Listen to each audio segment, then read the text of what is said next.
Imagine walking into a boardroom or like logging into a team video call and just telling your colleagues that you outsourced a massive chunk of your strategic thinking to an algorithm. Oh, wow. Right. Like Yeah. you used artificial intelligence to prep the entire quarterly brief. You will immediately see the room just fracture. Just completely split down the middle. Exactly. Half the people lean in with this ravenous, almost desperate curiosity. Like they want to know exactly what prompts you used. But the other half, they look at you like you just committed some profound moral crime. The temperature in the room just completely plummets. It's such a visceral reaction, isn't it? I mean, we aren't talking about, polite boredom or the kind of skepticism you get when a company rolls out a clunky new software update. Yeah, exactly. Like a new email client or something. Right. It is highly charged. The reaction to someone confidently using AI has really become one of the most reliable cultural fault lines we have right now. And welcome to this deep dive. Because whether you are a professional trying to leverage these tools to, just survive a crushing workload, or you are an insanely curious learner exploring new tech, you have absolutely felt this friction. Oh, without a doubt. It's everywhere. So our mission today is to really unpack this fascinating analytical text that looks at this striking cultural split. But I want to be incredibly clear right out of the gate here. We are not doing a specs review today. No benchmarking or coding debates. Right. We're not debating the underlying code, and we're not taking sides on the broad ethical landscape of the tech industry either. We are using our source material to examine human psychology. I love that. Yeah, we are looking at what this intense friction reveals about how we as a society, metabolize profound cultural change, how we perform our identities, and really how we process fear. Because when you look closely at the hostility directed at people who use AI, it actually reveals almost nothing about the technology itself. Wait, really? Nothing. Well, very little. It reveals a tremendous amount about the unresolved interior landscape of the humans reacting to it. The source text draws a hard line between two very distinct camps here. Okay, let's unpack those. Yeah. So on one side, you have the individuals engaging with these tools with real intention. They aren't just messing around, right? They know what they are doing and why. And on the other side, you have this backlash about the outright hostility, dismissal, and frankly, sometimes just cruelty directed at those specific users. Well, okay, let's start by looking at that first group, because our source centers on this concept of the intentional user. I find this framework super crucial. It really is the foundation of the whole text. Yeah. The text argues that when someone engages with AI from a grounded place, they are not surrenders to their intelligence. I think that's the big myth, right? That they're handing over the keys to their brain. Right. The idea that you just push a button and go to sleep. Exactly. But they're actually extending their intelligence. I want to really understand the mechanics of that, though. How does the text define the difference between outsourcing your brain and extending it? So the source hinges on this really wonderful concept of interiority. Interiority, okay. Yeah, when we talk about human interiority in this context, we're talking about your cognitive discernment, your taste. Your judgment. Exactly. Your ability to look at a chaotic universe of information and know what to keep, what to throw away, what to refine, and what to build upon. Okay, I see. The intentional user doesn't allow the AI to replace that interiority. They use the AI to interface with it. The human remains the sole arbiter of value. So the machine provides the volume and the velocity, but the human provides the vector. Spot on, yes. Okay, let's unpack this with a bit of an analogy to make it real. Think of your brain as the director of a blockbuster movie. Oh, I like this. Right. And the artificial intelligence is your massive CGI department. Now, the CGI department can generate 1,000 exploding spaceships or like a full realistic alien planet in seconds. It has unbelievable processing power. Right, impossible for one person to do manually. Exactly. But if the director doesn't know why the spaceship needs to explode at that exact moment in the story, or what emotion the alien planet is supposed to evoke, the final movie is just going to be loud, meaningless garbage. It's just noise. Right. The interiority is the director's vision. A shallow user just walks in and says, make an explosion. Yeah. A deep, intentional user uses the tool to realize a complex vision that would have taken them a lifetime to animate by hand. That analogy captures the mechanism perfectly. I mean, a shallow thinker producing shallow prompts will inevitably produce incredibly shallow generic output. Because the tool simply mirrors the lack of depth. Exactly. But when a deep thinker uses it, Someone who already possesses, a high degree of subject matter expertise, curiosity, critical thinking, they achieve a depth of output with a breadth that would be just impossible otherwise. Right, it's scaling their expertise. Yes. So if a senior market researcher uses AI to synthesize 100 consumer reports, they aren't asking the machine to do the thinking. They're asking the machine to clear the brush so their interiority can focus entirely on finding the hidden pattern. They are never confused about who is generating the meaning. They know they're in the driver's seat. But this is where I hit a wall with the source text, honestly. Okay, where's the disconnect? Well, if the tool is just a highly efficient CGI department, if it's fundamentally just a mirror of our own intelligence, why does it trigger such intense, almost violent emotional reactions in other people? Because our source specifically mentions that the backlash reaches the level of actual cruelty. I mean, people don't get furious at an accountant for using a calculator instead of an abacus. Why is the reaction to the AI user so uniquely hostile? It's a great question. And the text argues that the cruelty aimed at AI users isn't actually about the artificial intelligence. Wait, really? Then what is it about? It is a displaced expression of interlocking psychological fears. Interlocking fears. Okay. Yeah, so when a society undergoes a massive, rapid paradigm shift, the human brain often really struggles to process the abstract nature of that shift. It needs a tangible target. A face to yell at, basically. Exactly. The hostility is a way of discharging the anxiety that simply has no other clean outlet in modern society. Okay, let's unpack that displacement, because the source outlines several specific drivers of this hostility. And the first one is the fear of displacement, the economic and existential threat. The fear of losing your livelihood. Right. And we have to acknowledge this is entirely real. We are seeing a technology that can perform tasks previously reserved for highly trained, specialized human beings. Yeah. If your entire identity and your ability to pay rent are built around those specific tasks, that is absolutely terrifying. It is profoundly destabilizing. The text is unambiguous that this threat deserves full acknowledgement. Okay, so then... But it asks us to look at the direction of the response. Rather than critiquing the massive, invisible macroeconomic systems or the corporate structures prioritizing efficiency over human labor, the fear gets aimed at the visible person using the tool in the cubicle next to yours. Okay, I have to play devil's advocate for a second here, though. Go for it. I understand the anger is displaced onto an available symbol, but isn't that just a convenient way for the intentional user to absolve themselves of guilt? How do you mean? Well, if I'm a manager who uses an AI tool to generate copy, and in doing so, I eliminate the need for a junior copywriter, I am a participant in that macroeconomic trend. That's true. So how can the intentional user just brush off that hostility as misdirected? If I'm the copywriter losing my job, I'm going to be mad at you, and frankly, my anger seems pretty justified. If we connect this to the bigger picture, that is the exact tension the source is exploring. It isn't suggesting the intentional user is completely absolved of the economic reality. Okay. What it's pointing out is the psychological mechanism of the attack itself. If the junior copywriter attacks you, the manager, their goal isn't actually to dismantle the economic system of capitalism that made the layoff possible. Right. They can't exactly punch the economy. Exactly. Their goal is to regain a sense of agency in a situation where they feel powerless. You, the user, are physically there. You are visible. You're comfortable with the technology that's causing them distress. It's the path of least resistance. Right. It is incredible. You become the available symbol, yes. So if I'm angry about my job disappearing or my skills being devalued, I attack the visible AI user because they're a proxy I can actually reach. Precisely. But it's not just isolated anger, is it? Because when I attack that user publicly, say, I mock someone's AI-generated slide deck in a team Slack channel, or I write a scathing post on LinkedIn about how people who use AI are talentless hacks, I'm suddenly getting a lot of likes and applause from my peers. Oh, totally. The algorithm rewards that. Yeah, so that fear of displacement transforms into a weird kind of social currency. That transition is exactly what the source identifies as the second major driver, status performance. That is performance. Yeah.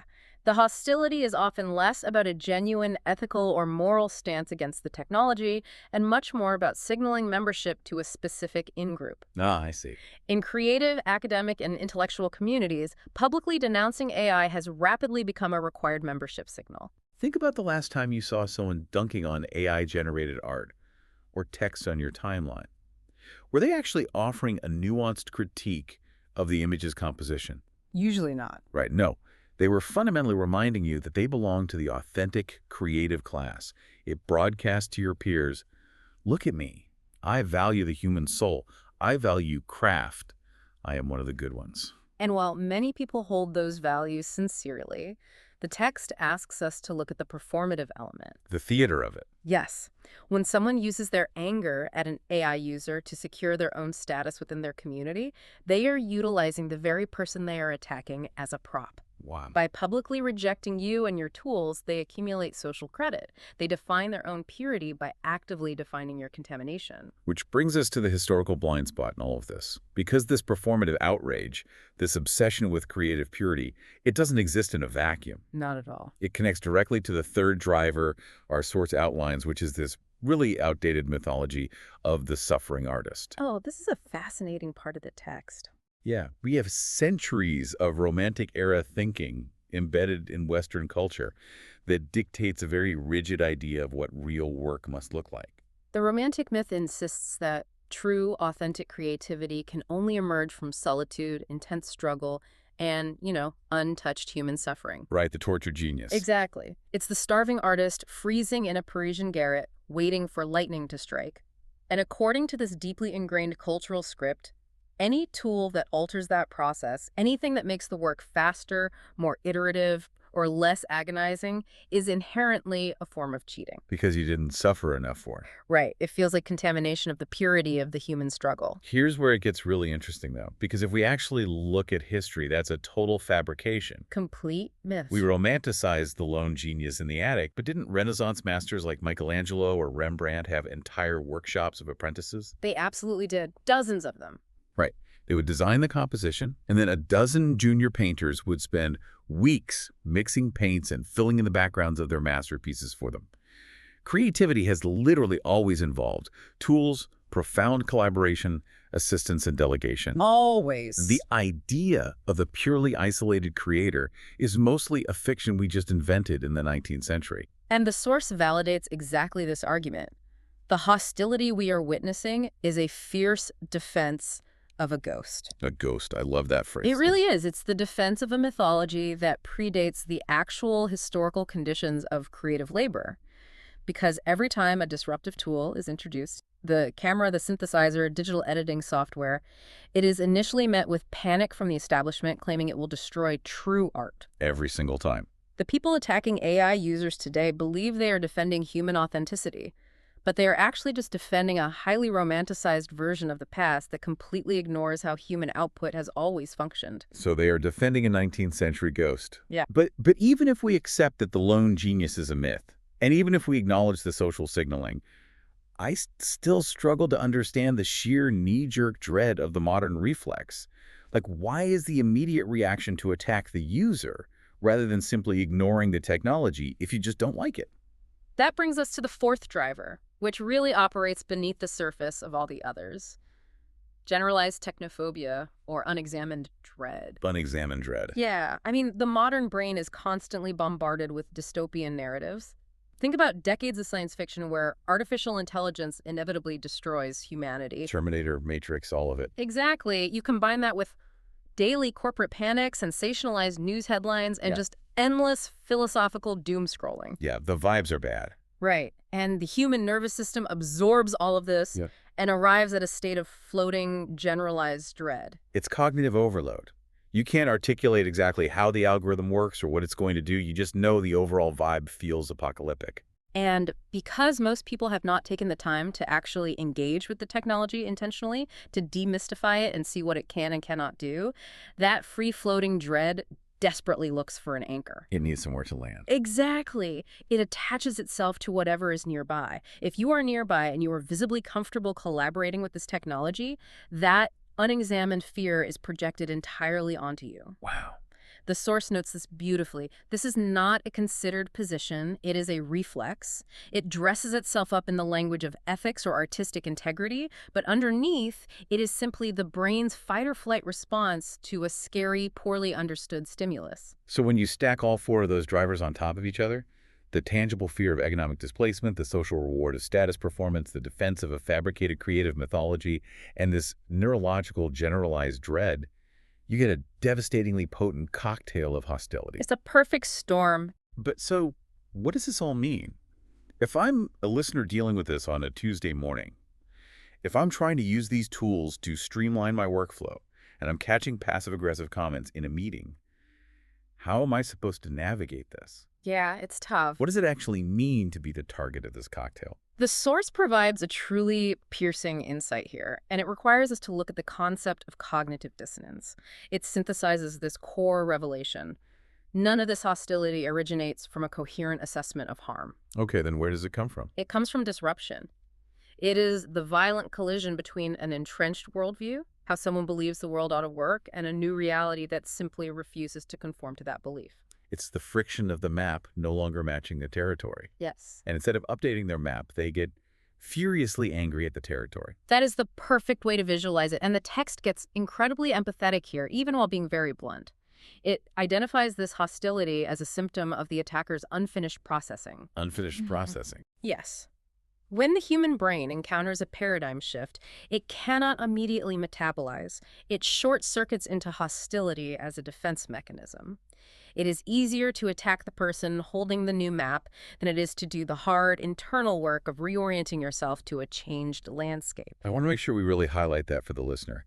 If someone is attacking you for using a tool intentionally, it is a symptom of their unfinished processing. Right. It's not about you. That is such a profound reframing. It tells you, the intentional user, that the problem is not located in you. You are simply further along in integrating a reality that they have not yet managed to digest. It separates your actions from their reaction, which leads to the ultimate question: how do you behave in the face of that unfinished processing? Right. How do we handle it? Well, what's fascinating here is the text introduces the concept of coherence in action. The capacity to remain grounded when subjected to this specific kind of social pressure is, in itself, a new form of modern intelligence. What does coherence in action actually look like in practice, though? If someone hits you with that passive-aggressive comment like, oh, didn't AI write that strategy for you? What is the coherent response? Coherence in action means you don't get defensive and you don't hide your methods. You calmly acknowledge the tool, but you center the interiority. Give me an example. You say, yes, I used AI to synthesize the raw data, which allowed me to design this specific high-level strategy. Oh, I like that. Coherence is knowing what you are doing, knowing why you are doing it, and remaining completely undisturbed by noise that has nothing to do with the actual quality of your work. You recognize that their comment is driven by their own dread and social signaling, not by a genuine flaw in your output. You hold your ground. Yeah. You trust your own interiority as the director of the process. Exactly. Because the landscape of human cognition and labor is changing, the source is absolutely unambiguous about this. The shift is real, and it is irreversible. There's no going back. None. The question is no longer whether the landscape changes. The question is who you choose to be in relation to that change.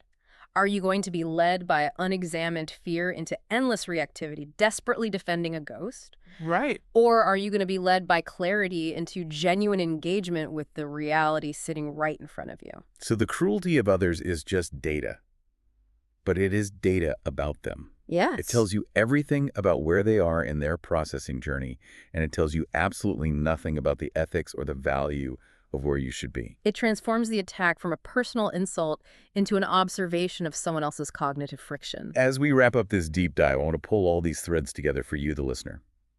We are looking at a society fracturing into two distinct camps. But you have the opportunity to step firmly into the role of the intentional user. Absolutely. This means recognizing artificial intelligence not as a replacement for your brain, but as a massive high-velocity CGI department waiting for your directorial vision. Your taste, your critical thinking, and your discernment are the entire bowl game. And when you encounter the inevitable backlash, you now understand the mechanics beneath it. You can see behind the curtain. Right. You know you are serving as an available symbol for someone's fear of displacement. You are watching them perform for their social tribe. You are seeing them defend a romanticized myth of solitary suffering, and you are witnessing the brain's reflexive attempt to offload generalized dread. Understanding those four mechanisms is what gives you your coherence. You don't have to apologize for using a powerful tool to build a cathedral, and you certainly don't have to absorb someone else's unfinished processing. I want to leave you with one final thought to explore on your own, building on everything we've uncovered today. Let's hear it. We have established that human interior, your ability to ask the right questions, to discern value, to impose meaning, is the ultimate bottleneck determining the quality of what these tools produce. The machine can only meet you as deeply as you have met yourself. If you bring a shallow understanding to the table, the tool just amplifies your shallowness. Precisely. So if that is true, consider this. What if the ultimate legacy of artificial intelligence is the exact opposite of what the critics fear? No.